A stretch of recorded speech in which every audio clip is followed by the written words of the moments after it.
नहमदुहु व नुसल्ली अला रसूलिहिल करीम अम्मा बाद फ़ाऊज़ु बिल्लाहि मिनश्शैतानिर रजीम बिस्मिल्लाहिर रहमानिर रहीम। मेरे प्यारे सामीन, आज मैं आपके साथ कुरान करीम में मौजूद एक गाय का वाक़या किस्सा शेयर करूँगी। किस्सा ये है कि बनी इसराइल में एक शख्स बहुत मालदार था। उसकी कोई औलाद नहीं थी, सिर्फ़ एक लड़की थी और एक भतीजा था। लड़की के बाप ने अपनी सारी जायदाद उसके नाम की हुई थी। अब भतीजा चाहता था कि जब ये बूढ़ा मर जाए, यानी मेरा चचा मर जाए, तो मैं इसकी बेटी से शादी करके सारी जायदाद खुद ले लूँ।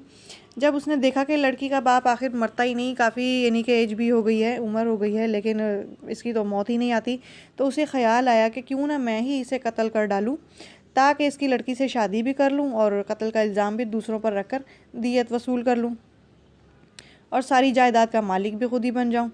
इस शैतानी ख़्याल में वो पुख्ता हो गया। एक दिन मौका पाकर जो है उसने अपने चचा को कत्ल कर दिया। अब दूसरी तरफ बनी इसराइल के कुछ अच्छे लोग दूसरे लोगों के झगड़ों से तंग आकर वो अलग रहते थे। अलग उन्होंने अपना शहर या कॉलोनी बनाई हुई थी। शाम को वो अपने कॉलोनी का दरवाज़ा बंद कर दिया करते थे और सुबह वो खोल दिया करते थे। किसी मुजरिम को अपने यहाँ घुसने भी नहीं देते थे। उस भतीजे ने अपनी चचा की लाश को ले जाकर उस कॉलोनी के दरवाजे के सामने डाल दी और यहाँ आकर वापस अपने इलाके में आकर अपने चचा को ढूंढने लगा और शोर मचा दिया कि मेरे चचा को तो किसी ने मार डाला है, और इल्ज़ाम लगा दिया उन कॉलोनी वालों पे। उनसे दियत की कीमत वसूल तलब करने लगा। अब दूसरी तरफ उन्होंने उस कत्ल का इनकार किया। अब ज़ाहिर है उन्हें तो मालूम ही नहीं था कि ये कातिल शख्स लाश कहाँ से आ गई है।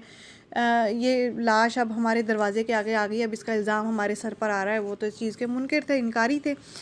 तो लेकिन वो लड़का अपनी ज़िद पर कायम कि नहीं, इसको तो इन्होंने ही कत्ल किया है, इनसे दियत वसूल करनी है मुझे। वो अब लड़ाई झगड़े पे तुल आया, अपने इलाके में जाके अपने साथियों को ले आया। अब ये लोग आजिज़ आकर हज़रत मूसा अलैहिस्सलाम के पास आए और पूरा वाक़या सुनाया।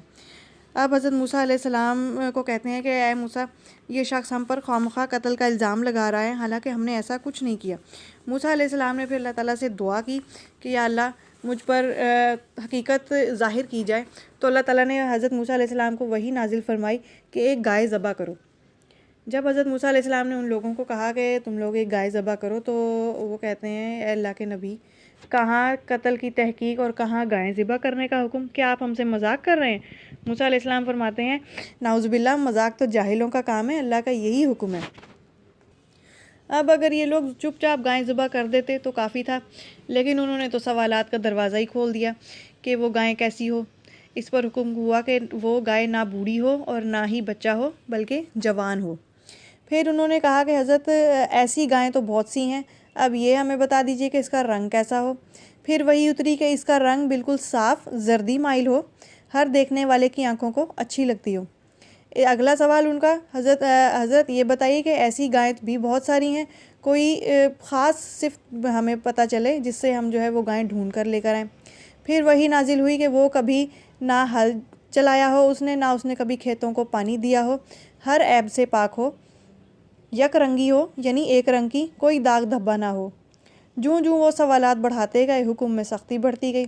अब निकलने लगे ऐसी गायें ढूंढने, तो वो सिर्फ़ एक ही लड़के के पास थी और पूरे इलाके में कोई भी गाय किसी और के पास वैसी नहीं थी, सिर्फ वो उसी लड़के के पास थी। अब इस लड़के के बारे में भी एक छोटा सा यानी कि सुन लीजिए। ये बच्चा अपने माँ बाप का नहायत फरमाबरदार था। एक मर्तबा इसका बाप सोया हुआ था और नकदी वाली पेटी की चाबी उसके तकिए के नीचे थी। एक सौदागर एक कीमती हीरा बेचता हुआ आया और कहा कि मैं इसे बेचना चाहता हूँ। उस लड़के ने कहा कि मैं ख़रीदूँगा। कीमत 70,000 रुपये, 70,000 तय पाई। लड़के ने कहा, ज़रा ठहरो, मेरे वालिद सोए हुए हैं, जब वो जागेंगे तो उनकी पेटी से चाबी लेकर मैं तुम्हें कीमत अदा कर दूँगा। उसने कहा कि नहीं, कीमत तो अभी अदा करोगे तो मैं 10,000 कम कर दूँगा। लड़के ने कहा, नहीं हज़रत, मैं अपने वालिद को नहीं जगाऊंगा, अगर तुम ठहर जाओ तो मैं 70,000 के बजाय 80,000 दे दूँगा। इसी तरह इधर से कमी और उधर से ज़्यादती होनी शुरू हो गई, यहाँ तक कि ताजिर कीमत 30,000 तक की लगा गया कि अब अगर तुम जगा कर रुपया मुझे दे दोगे तो मैं 30,000 तुम्हें दे दूँगा। लड़का कहता है कि तुम ठहर जाओ, मैं 1 लाख दूँगा अगर तुम रुक जाओगे। आखिर वो नाराज़ होकर अपना हीरा वापस लेकर चला गया। باپ کی بزرگی کو جاننے اور ان کی راحت رسانی کی کوشش کی وجہ سے، ان کا ادب و احترام کرنے کی وجہ سے اللہ تعالیٰ بہت خوش ہوئے اور اسے یہ گائیں عطا فرماتے ہیں۔ اب جب بنی اسرائیل کو گائیں ملی تو وہ صرف اسی لڑکے کے پاس، اب وہ اس لڑکے سے کہتے ہیں کہ گائیں بیچو گے، تو وہ لڑکا انکار کہ میں نے تو یہ گائیں نہیں بیچنی۔ تو اس سے کہتے ہیں کہ اس کے بدلے تم 2 گائیں لے لو، لیکن یہ گائیں ہمیں ضرور چاہیے۔ پھر کہتے ہیں کہ 3 لے لو، 4 لے لو، لیکن وہ لڑکا راضی نہیں ہوتا۔ کہتے ہیں کہ 10 گائیں لے لو، مگر پھر بھی نہیں مانا۔ پھر آ کر حضرت موسیٰ علیہ السلام سے دوبارہ یعنی کہ وہ کہتے ہیں قوم کہ وہ لڑکا جو ہے اپنی گائیں دینے پر راضی نہیں ہے۔ تو حضرت موسیٰ علیہ السلام فرماتے ہیں کہ نہیں، اس سے راضی کرو، کسی بھی قیمت پر گائیں ضرور چاہیے۔ آخرکار گائیں کے وزن کے برابر سونا طے پایا، تب اس نے اپنی گائیں بیچی۔ یہ برکت اللہ تعالیٰ نے والدین کی خدمت کرنے کی وجہ سے عطا فرمائی اسے، جبکہ وہ لڑکا بہت محتاج تھا، اس کے والد کا بھی انتقال ہو گیا تھا اور اس کی ماں غربت اور تنگی کے دن کاٹ رہی تھی۔ اللہ تعالیٰ کی طرف سے اسے یہ برکت نازل ہوئی کہ اپنی جب گائیں اس نے بیچی تو اس کے برابر اسے سونا ملا۔ غرض کہ اب یہ گائیں خرید لی گئی، اور پھر جب اسے ذبح کیا گیا اور اس کے کسی جسم کا کوئی بھی ایک ٹکڑا لے کر جو مقتول شخص تھا اس کے جسم سے لگایا گیا، تو اللہ تعالیٰ کی قدرت سے وہ مرا ہوا شخص دوبارہ زندہ ہوا۔ پھر اس سے پوچھا کہ تمہیں کس نے قتل کیا؟ اس نے کہا کہ میرے بھتیجے نے مجھے قتل کیا۔ اتنا کہنا تھا کہ وہ پھر مر گیا اور قاتل کا پتہ بھی لگ گیا۔ بنی اسرائیل میں جو جنگ ہونے والی تھی وہ رک گئی، ایک فتنہ دب گیا،